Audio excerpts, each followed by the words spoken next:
اینیگال सन 2009 में उस वक्त अपने खानदान के साथ सोमालिया से भागी थी जब हुकूमत और इलाकाई फोर्सेस अल-शबाब के खिलाफ लड़ाई में मसरूफ थी। वो फरार होकर मिस्र पहुंची और उन्हें 2011 में पनागुज़ीन की हैसियत हासिल हुई। बंदूक की गोलियों की आवाज़ें आज भी उन्हें खौफज़दा कर देती हैं। हम जब इस तरह की आवाज़ें सुनते हैं तो वो सब कुछ दोबारा याद आता है जो माजी में हो चुका है, यानी गोलियों की आवाज़ें और धमाकों की आवाज़ें।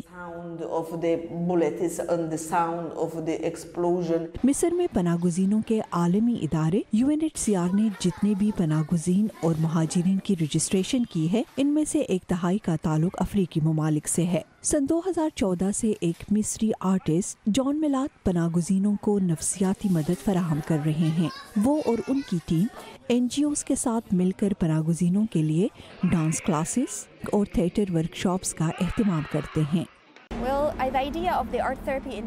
आर्ट थेरेपी के नज़रिए की बुनियाद इस पर है कि आप लोगों में उनके साथ पेश आने वाले सदमात पर या बुरे तजर्बात के बायस मौजूद मनफी तवानाई में तब्दीली लाने की कोशिश करें और आप उन्हें ऐसी जगह फराहम करें जहां लोग अपनी एनर्जी को मुस्बत चीज़ों में डाल सकते हैं। सोमालिया से आने वाली एनीगाल खुद भी पेंटिंग करती हैं और अपने इर्द गिर्द लोगों की भी हौसला अफजाई करती हैं। ये मेरी माँ है, ये मेरी माँ का मुल्क है। मैं यहाँ रहती हूँ और मेरे वालिदैन भी यहाँ रहते हैं। एनीगाल ट्रॉमा काउंसलिंग की ट्रेनिंग मुकम्मल कर चुकी हैं और अब वो एक मकामी स्कूल में सोमाली बच्चों की थेरेपी करती हैं।